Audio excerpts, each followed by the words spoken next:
দর্শক, আরেক দফা বোমা ফাটালেন ব্রিগেডিয়ার জেনারেল অবসরপ্রাপ্ত সাখাওয়াত হোসেন। তিনি ছিলেন অন্তর্বর্তীকালীন সরকারের একজন উপদেষ্টা। তাকে প্রথমে স্বরাষ্ট্র উপদেষ্টা করেন ইউনূস, পরে 7 দিনের মাথায় তাকে স্বরাষ্ট্র উপদেষ্টার পদ থেকে সরিয়ে করা হয় নৌ পরিবহন উপদেষ্টা। এবং তিনি সম্প্রতি তারেক রহমানের বন্ধু মামুন ভাইয়ের চ্যানেল 1-এ একটা ইন্টারভিউ দিয়েছেন এবং সেখানে তিনি বলতে গেলে বোমা ফাটিয়েছেন। বোমা বললেও কম বলা হবে। এবং তিনি অনেক বিষয়ে পুঙ্খানুপুঙ্খরূপে বলেছেন, যেগুলো কিন্তু আমরা এর আগেও অনেকবার বলেছিলাম। আমরা যে সঠিক ছিলাম এটা তিনি আবারও কনফার্ম করলেন। আমি একটু পড়ে শোনাই, এটা কিন্তু পড়তে পড়তে চমক আছে। হ্যাঁ, ভিডিও দিলে তো কপিরাইট আসবে, এজন্য আমি পড়ে শোনাই। মুখ খুললেন অন্তর্বর্তীকালীন সরকারের সাবেক উপদেষ্টা এম সাখাওয়াত হোসেন। তিনি বললেন যে ইউনূসের উপদেষ্টা পরিষদের একটা কিচেন ক্যাবিনেট ছিল, কিন্তু তিনি সেই ক্যাবিনেটের সদস্য ছিলেন না। সেখানে কি আলোচনা হতো তা তাকে জানানো হতো না। সদস্যরা ছিলেন ইউনূসের নিকটজন। কিচেন ক্যাবিনেট, আমি তো আগেই বলেছি যে এই সরকারের ভিতরে একটা গুপ্ত সরকার আছে। এটা কিন্তু আমি অনেকবার বলেছিলাম। খলিলুর রহমান, আদিলুর রহমান, তারপরে ফয়জুল কবির, রেজওয়ান হাসান, এরা ছিল এই কিচেন ক্যাবিনেটের অন্তর্ভুক্ত। তারাই সব ডিসিশন নিত। অন্যান্য উপদেষ্টা যারা আছে, যেমন ফরিদ আক্তার, বিধান রঞ্জন রায়, মানে কারোর সঙ্গে কোনো পরামর্শ করতো না। এরা এই কিচেন ক্যাবিনেট, এরা একটা জায়গায় বসে, সন্ধ্যার পর একটা বাসায় বসে তারা, এবং বাইরের থেকে আরো লোকজন আসতো, ওই যে ছোট গ্রুপ এরা আসতো, এসে তারা পরামর্শ করত। এবং সাখাওয়াত হোসেন বলেছেন যে দেশটা ছিল অগ্নিগর্ভের মধ্যে। উপদেষ্টাদের কেউ আমাকে ডাকেওনি, আমার সঙ্গে কনসাল্ট করার কোনো প্রয়োজন বোধ করেনি। সেখানে কি হতো আমি জানি না, হয়তো আমি ওদের মনোভাবের লোক ছিলাম না। আমি যে তাদের সঙ্গে একমত হতে পারবো না এটা তারা ধরে নিয়েই তারা আমাকে ডাকেনি। এবং যারাই কাজ করেছে তারা তো চিহ্নিত। আমি শুধু নাম শুনেছি যে তারা আমার কলিগ ছিলেন। চ্যানেল 1-এর সঙ্গে ইন্টারভিউতে তিনি এই কথা বলেছিলেন। তারপর তিনি কিভাবে স্বরাষ্ট্র মন্ত্রণালয়ে এলেন, সেখান থেকে তাকে কিভাবে চলে যেতে হলো, এসব বিষয়ে তিনি বলেছেন। এবং তিনি বলেছেন যে আইন শৃঙ্খলা পরিস্থিতি ছিল খুবই নাজুক। পুলিশের অবস্থা এমনই হয়েছিল যে তারা বের হতে চাচ্ছিল না। তাদের কিছু দাবি দেওয়া ছিল, আমি তাদের সঙ্গে কথা বললাম। তাদের কথায় কিছু থানা লুট হয়ে গেছে, অনেক থানায় আগুন লাগানো হয়েছে, আইন শৃঙ্খলা পরিস্থিতি নাজুক, পুলিশের অবস্থা এমন যে তারা ঘর থেকে বের হতে যাচ্ছে না। পরে অনেক কথাবার্তা বলে পুলিশকে আনা হলো, ট্রাফিক পুলিশকে আনা হলো, কাজ শুরু করলাম, পুলিশের দাবি দেওয়া নিয়ে কথা বললাম, এবং প্রায় 4000 রাইফেল লুট হয়ে গেছে। আমি থাকতে থাকতে কিছু রিকভার হলো। যতটুকু জেনেছি 1000 খানেকের বেশি রাইফেল, পিস্তল লুটেড অবস্থায় আছে, যেটা আমি মনে করি বর্তমান সরকারের জন্য মারাত্মক হতে পারে। এবং এর মধ্যে আমাকে সরিয়ে দেওয়া হলো। কেন সরানো হলো এই প্রশ্ন উত্তরে তিনি বলেন যে আমি হয়তো এমন কিছু কথা বলেছিলাম, যে তিনি বলেছিলেন যে আওয়ামী লীগের পুনর্বাসন কথা বলেছিলেন সেই সময়। এটা অনেকে ভালোভাবে নেয়নি। তখন এনসিপি বিদ্রোহ করেছিল যে এটা একজন উপদেষ্টা হয়ে তিনি এই নতুন সরকার গঠনের কয়েকদিনের মাথায় তিনি কিভাবে বলেন যে আওয়ামী লীগের পুনর্বাসনের কথা। তো এটা স্বীকার করছেন তিনি বলেছেন যে আমি এমন কথা বলেছি যেটা হয়তো আমার বলা সঠিক হয়নি, কিন্তু এখন তো দেখতেছি যে ওই আওয়ামী লীগের পুনর্বাসন চলতেছে, মুক্তি পাচ্ছে।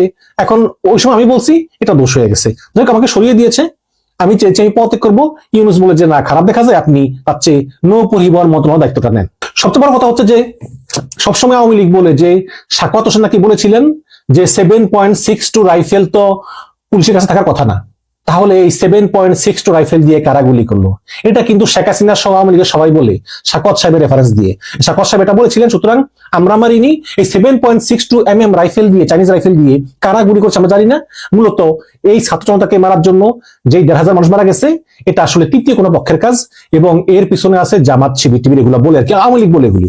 তো সাখাওয়াত সাহেবকে প্রশ্ন করে তিনি বলেছেন যে যদি আপনি পুরোটা দেখেন তাহলে দেখবেন আমি গিয়েছিলাম আনসারদের দেখতে, ওদেরও গুলি মেরেছে অনেকে, আনসারদেরকে গুলি মেরেছে। আমি যে ভিডিওগুলো দেখলাম সেখানে লুঙ্গি পরা, গেঞ্জি পরা, হেলমেট লাগানো, হাতে পুলিশের রাইফেল, দ্যাট ইজ পুলিশের কাছে 7.62 চাইনিজ রাইফেল টাইপ 39 আছে। মানে বুলেটটা হচ্ছে 39। এটা খুবই মারাত্মক অস্ত্র, যেটা সাধারণত যুদ্ধক্ষেত্রে ব্যবহৃত হয়। এটাকে আমরা নিষিদ্ধ বলি, কিন্তু পুলিশকে রাইফেলগুলো দেওয়া হয়েছে। কবে দেওয়া হয়েছে আমি ঠিক জানি না। আমার ইচ্ছা ছিল এটা নিয়ে একটা ইনকোয়ারি করার। এই রাইফেল তো পুলিশের পাওয়ার কথা না, কিন্তু কিভাবে রাইফেল পুলিশের কাছে এলো? তখন প্রস্তাবক বলল আপনি কি ইনকোয়ারি করেছিলেন? সাখাওয়াত সাহেব বলল না, আমি তো ছিলাম না, ইনকোয়ারি করবো কোত্থেকে? এর পেছনের ব্যাকগ্রাউন্ড কাউকে জিজ্ঞেস করিনি। আমার কাছে এমন এমন ছবি আছে যেটা সন্দেহজনক। তারা কারা? এদের চেহারা, এদের গঠন কিন্তু আমাদের মতো না। মনে হচ্ছিল এরা বহিরাগত। আমাদের দেশে অনেক স্নাইপার আছে, স্নাইপার বলতে ওই যে অনেক লম্বা বন্দুক যেটা দিয়ে অনেক দূর থেকে মারা যায়। আমার দেশে স্নাইপার আছে, পুলিশের কাছে আছে, সেনাবাহিনীর কাছে আছে, কিন্তু এই লোকগুলো লুঙ্গি গেঞ্জি পরা, কিন্তু এরা তো অহরহ একদম প্রশিক্ষিত। কয়েকজনকে দেখলাম আবার হেলিকপ্টার ওঠানো হচ্ছে, তাদের চেহারা তো আমাদের মতো না। দর্শক, এই 4 আগস্ট, 5ই আগস্ট ঢাকার বিভিন্ন বিল্ডিং থেকে প্রচুর লোকজনকে শেখ হাসিনা সরকার হেলিকপ্টারে করে সরিয়ে নিয়েছে। এখন হেলিকপ্টারে করে সরিয়ে নিবে। এখন প্রশ্ন হচ্ছে, তারা যদি জামাতের লোকই হয় তাহলে হেলিকপ্টার আসলো কোত্থেকে? জামাতের তো হেলিকপ্টার নাই। তারা যদি এনসিপির লোক হয়, হেলিকপ্টার কোত্থেকে আসলো? হেলিকপ্টার তো নাই। কাজেই সরকারের পক্ষ থেকে এইসব লোকগুলিকে হেলিকপ্টারে করে সরিয়ে নেওয়া হয়েছে, এবং যেটা সাখাওয়াত সাহেব বলতেছেন। এবং যখন এই যে এই ধরনের রাস্তাঘাটে ছাত্র জনতা ঘেরাও করলো, আন্দোলন করলো, তখন কোত্থেকে যেন বুলেট এসে এসে ঝাঁঝরা করে দিল। এগুলো বিল্ডিং থেকে থেকে স্নাইপার দিয়ে এগুলো গুলি করা হয়েছে, এবং সেই স্নাইপার গুলো আমাদের দেশের না। সাখাওয়াত সাহেবের মতে এদের কথাবার্তা, এদের শারীরিক গঠন আমার দেশের লোকের সঙ্গে যায় না। এবং সাখাওয়াত সাহেব পুলিশের কাছেও দেখেছেন 7.62 রাইফেল, আবার ওই লুঙ্গি গেঞ্জি মাথায় গামছা বান্ধা লোকের কাছে দেখেছেন 7.62 রাইফেল। তার মানে এই 7.62 রাইফেলটা আসলে সরকার অনেককে বিতরণ করেছেন, ছাত্রলীগ, যুবলীগ। এবং সাখাওয়াত সাহেব যেটা বলে থাকেন যে আমাদের মতো না, আমাদের মতো দেখতে না, হয়তো অন্য কোনো দেশের কেউ এসে সরকারকে সহযোগিতা করার জন্য পুলিশের পাশাপাশি তারা এই কাজগুলো করেছে, এবং তারা বিভিন্ন উঁচু উঁচু বিল্ডিং এ অবস্থা নিয়েছে। যখন দেখে অবস্থা খারাপ, তাদেরকে হেলিকপ্টারে করে উদ্ধার করে নিয়ে গেছে। একটা ভিডিও নিশ্চয়ই দেখেছেন আপনারা, যে একটা বিল্ডিং এর উপর হেলিকপ্টার নামছে, সেখানে ধুতি পরা, লুঙ্গি পরা অনেক লোক উঠতেছে হেলিকপ্টারে, অনেকগুলো। এরা কারা? এছাড়া অনেক ভিডিও আছে। একটা দেখলাম যে অনেকগুলো ভারতীয় মতো দেখতে, তারা বিমান বন্দরের দিকে দৌড়াচ্ছে। কেন দৌড়াচ্ছে? এই ধরনের অনেক প্রশ্নের কিন্তু কোনো উত্তর নাই। সাখাওয়াত সাহেব চেষ্টা করেছিলেন, তিনি পারেননি। এবং এই 7.62 রাইফেল পুলিশের কাছে কিভাবে এলো, তা সাখাওয়াত সাহেব হয়তো, আমি জানি না জানেন কিনা, ডেইলি স্টার একটা অনুসন্ধান করেছে, দেখেছে যে শেখ হাসিনা এই রাইফেল গুলো পুলিশের জন্য কিনেছিলেন 2022 সালে এবং 23 সালে। তিনি বুঝেছিলেন যে 24 সালের নির্বাচন কিন্তু যেটা সহজ হবে না, বিরোধীরা আন্দোলন করবে। এই জন্য আন্দোলন মতে তিনি চায়না থেকে এই 7.62 রাইফেল কিনেছেন। এমনকি তিনি মেশিন গানও কিনেছেন, যেই মেশিন গান ওই যে আসেন এমন গোল, খালি ঘোরে আর বের হয়, মানে একসঙ্গে প্রায় 50টা বুলেট বের হয়। এটা দুজন চালানো লাগে, একজন গুলি করে আরেকজন গুলি ভরে, একজন চালানো যায় না। সেই মেশিন গানও শেখ হাসিনা এই পুলিশের জন্য করেছিলেন। এবং যখন দেখেন যে আর আন্দোলন নামাতে পারতেছেন না, তখন তিনি গণহারে এই চাইনিজ রাইফেল 7.62 তিনি পুলিশের মাঝে, ছাত্রলীগ, যুবলীগের মাঝে, আবার কোন কোন দেশের আমি জানি না, কোন এজেন্ট ম্যাজেন্ট সবাইকে এভাবে বিলিয়ে দিয়েছিলেন। এবং যেটা সাখাওয়াত সাহেবের কথা আজকে পরিষ্কার। এখন সাখাওয়াত সাহেব বলেছিলেন যে 7.62 রাইফেল তো পুলিশের কাছে থাকার কথা না, এটা কিভাবে এলো? কারণ আমরা অসংখ্য ভিডিও দেখেছি, হাজার হাজার ভিডিওতে দেখা গেছে যে পুলিশ 7.62 রাইফেল দিয়ে গুলি করতেছে। আওয়ামী লীগ বলতেছে সাখাওয়াত সাহেবের উদ্ধৃতি দিয়ে যে সাখাওয়াত সাহেব বলছেন পুলিশের কাছে তো 7.62 রাইফেল থাকার কথা না, কিন্তু পরে আর এটা বলে না যে তাহলে এই রাইফেল কোত্থেকে এলো, যেটা আমরা দেখলাম। এটা নিয়ে কিন্তু দর্শক একটা বিশাল একটা ইনকোয়ারি করা প্রয়োজন। সাখাওয়াত সাহেব যে কথা বলেছেন, যে তিনি স্পষ্ট বলেছেন চ্যানেল ওয়ানে, তিনি স্পষ্ট দেখেছেন যে লুঙ্গি পরা, গেঞ্জি পরা, মাথায় গামছা বান্ধা, হাতে 7.62 রাইফেল গুলি করতেছে বিভিন্ন বিল্ডিং এর ছাদে মাদে। এদেরকে আবার হেলিকপ্টারে করে নিয়ে নেওয়া হয়েছে। কারা তারা? এদের উদ্দেশ্য ছিল কি? আমরা প্রচুর দেখেছি যে রাজীব কাউন্সিলর, আলামিন কাউন্সিলর, ওই আওয়ামী লীগের কাউন্সিলর, ওই যে সিটি কর্পোরেশনের, তারা ছাদের উপর থেকে গুলি করতেছে, মারতেছে, প্রচুর দেখেছি আমরা। কাজে এইসব ইনকোয়ারিটা আসলে হওয়া প্রয়োজন ছিল। আমি জানি না সরকার কেন করেননি। এরপরে তিনি আরো চুক্তি মুক্তি, আমেরিকার সঙ্গে চুক্তি বা বিভিন্ন দেশের সঙ্গে চুক্তি নিয়ে না কথাবার্তা বলেছেন। কিন্তু সবচেয়ে গুরুত্বপূর্ণ ব্যাপারই হচ্ছে যে একটা গণ আন্দোলন হলো, সেই গণ আন্দোলনে পুলিশ নামলো, সেনাবাহিনী নামলো, বিডিআর নামলো, র্যাব নামলো, হেলিকপ্টার থেকে গুলি করা হলো। ঢাকা শহরের যে উঁচু উঁচু বিল্ডিং গুলো, এইসব বিল্ডিং এর অলিতে গলিতে স্নাইপার রাইফেল দিয়ে পাখির মতো গুলি করে হত্যা করা হলো। কিন্তু ইউনূস সরকার 1.5 বছর ছিল, তারা তো ইনকোয়ারি করতে পারত। সাখাওয়াত সাহেব ছিলেন স্বরাষ্ট্র মন্ত্রণালয়ের উপদেষ্টা, 7 দিনের মতো ছিলেন তিনি। তিনি নিজে বলেছেন যে এই গুলিগুলো এলোপাথারি করা হয়েছে, এমনকি ছাত্ররা মারা গেছে, এমনকি আনসারের গায়েও লেগেছে। এবং এইসব রাইফেলের যে কার্তুস গুলো এত বড় বড়, এগুলো যার গায়ে লাগে তার বাঁচার কোনো সম্ভাবনাই থাকে না। এবং এগুলো দিয়ে এলোপাথারি গুলি করা হয়েছে। কারা গুলি করেছে? পুলিশ গুলি করেছে, এবং কিছু লোক গুলি করেছে যারা দেখতে আমাদের মতো না। সাখাওয়াত সাহেব নিজের কথা, আপনারা চ্যানেল ওয়ানে গিয়ে ইউটিউব চ্যানেল দেখতে পারেন আপনারা। কাজে এগুলোরও ইনকোয়ারি করতে হবে, টিকিয়ে রাখার জন্য। কারা এই 7.62 রাইফেল যেগুলো সেনাবাহিনী ব্যবহার করে? ও একটা কথা বলি, এই 7.62 রাইফেলের চালান যখন চট্টগ্রাম বন্দরে আসে, যা ডেইলি স্টারে বলেছিল, তখন এগুলো সেনাবাহিনীর নাম দিয়ে খালাস করা হয়। খালাস করার পরে তারপরে এগুলো নেওয়া হয় পুলিশের হেডকোয়ার্টারে, সেখানে এগুলি পুলিশের নামে বরাদ্দ দেওয়া হয়, অথচ আমদানি করা হয়েছিল কিন্তু সেনাবাহিনীর নাম করে।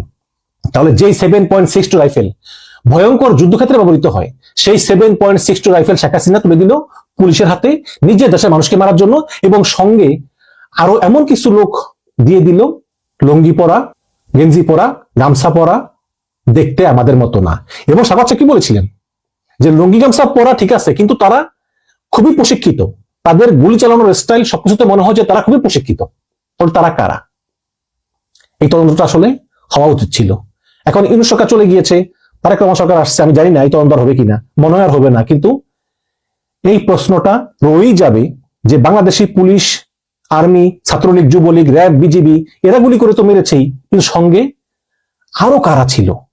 কারা ছিল তারা, যারা এই লুঙ্গি গেঞ্জি পরা, যাদের মাথায় গামছা বাঁধা, যারা ধুতি পরা, যারা সাধারণ পোশাক পরা, যারা বড় বড় বিল্ডিং গুলোর উপরে উঠে বড় বড় স্নাইপার দিয়ে নির্বিচারে গুলি করে মেরেছে ছাত্র জনতাকে?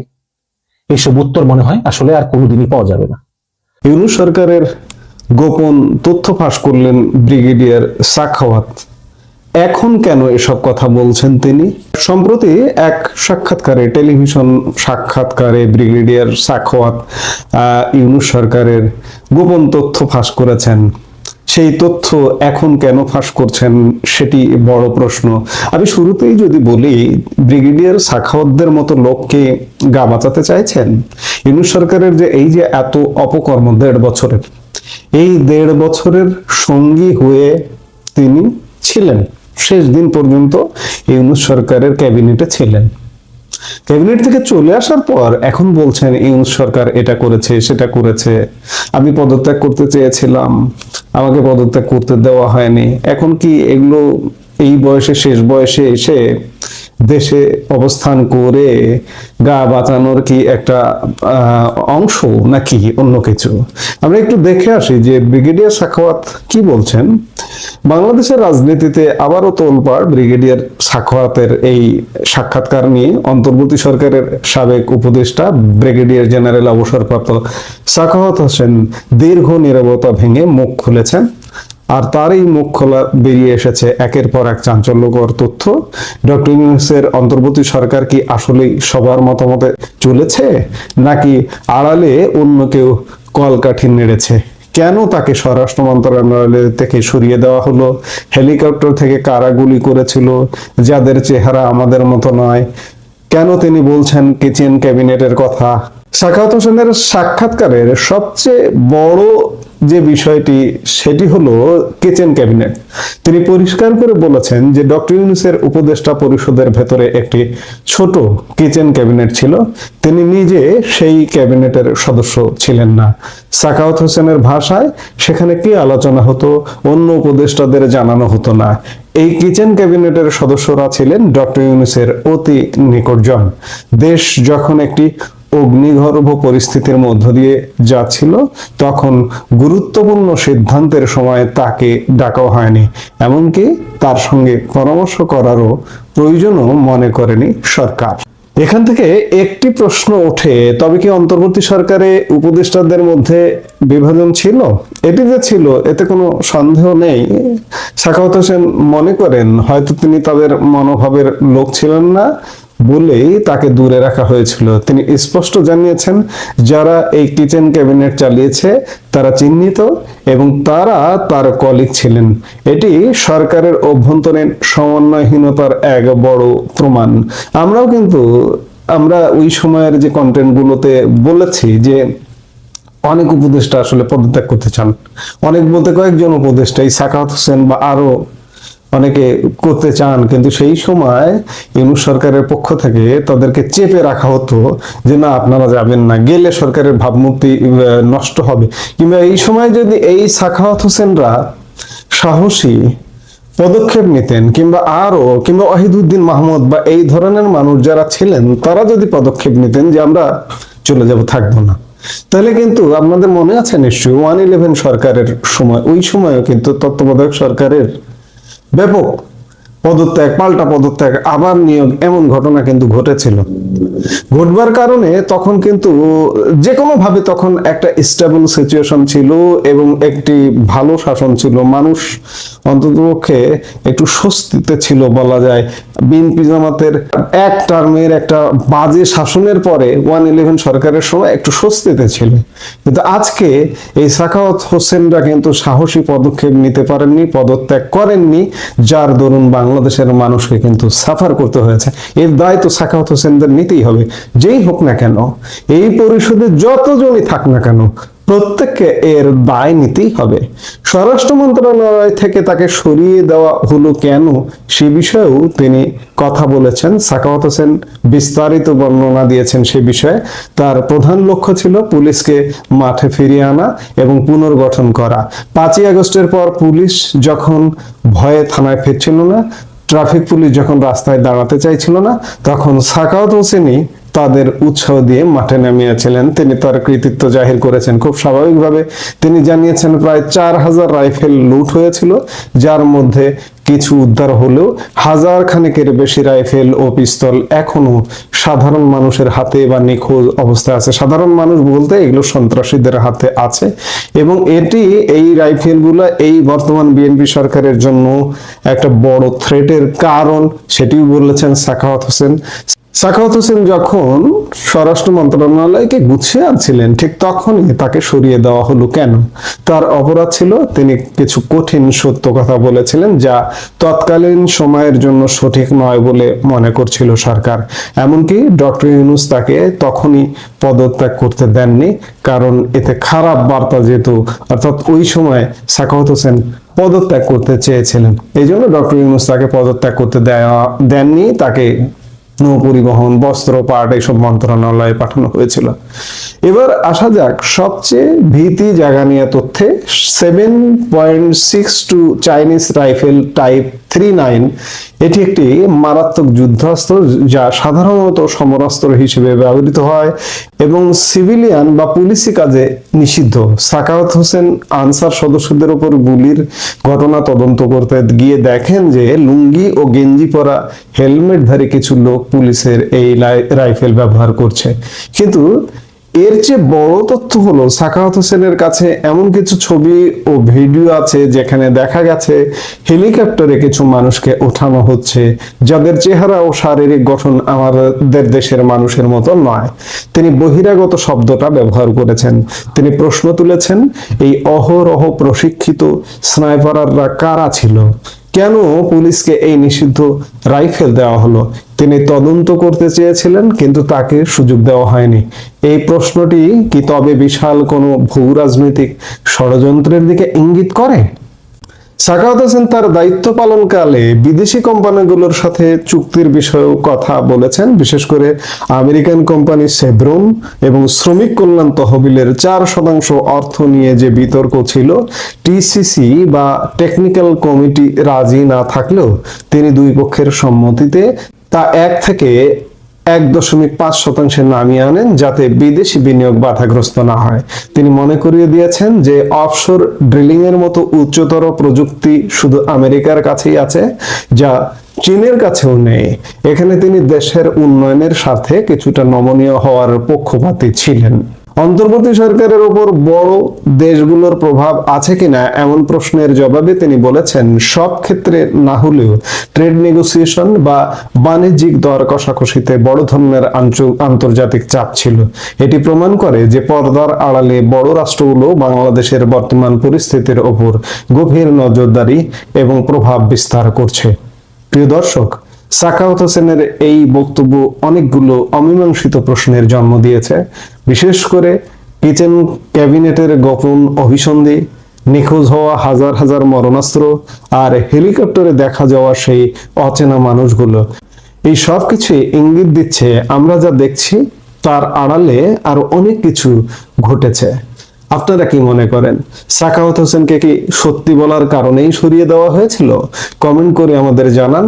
আর সোজা কথা, আমি শুরুতেই যেটি বললাম, আজকে মন্ত্রিপরিষদ বা উপদেষ্টা পরিষদ থেকে বেরিয়ে আসা বা স্বাভাবিক নিয়মে যখন তার মেয়াদ শেষ হয়ে গেছে, দায়িত্ব ছেড়ে এসে এখন যদি তিনি বলেন আর দায় এড়াতে চান, তাহলে তো আসলে হয় না। এখন সময় বলে দেবে, ভবিষ্যতে বলে দেবে যে এক একজন সাখাওয়াত হোসেনের আসলে কি হতে পারে ভবিষ্যতে। নিশ্চয়ই আমরা সেগুলো দেখব।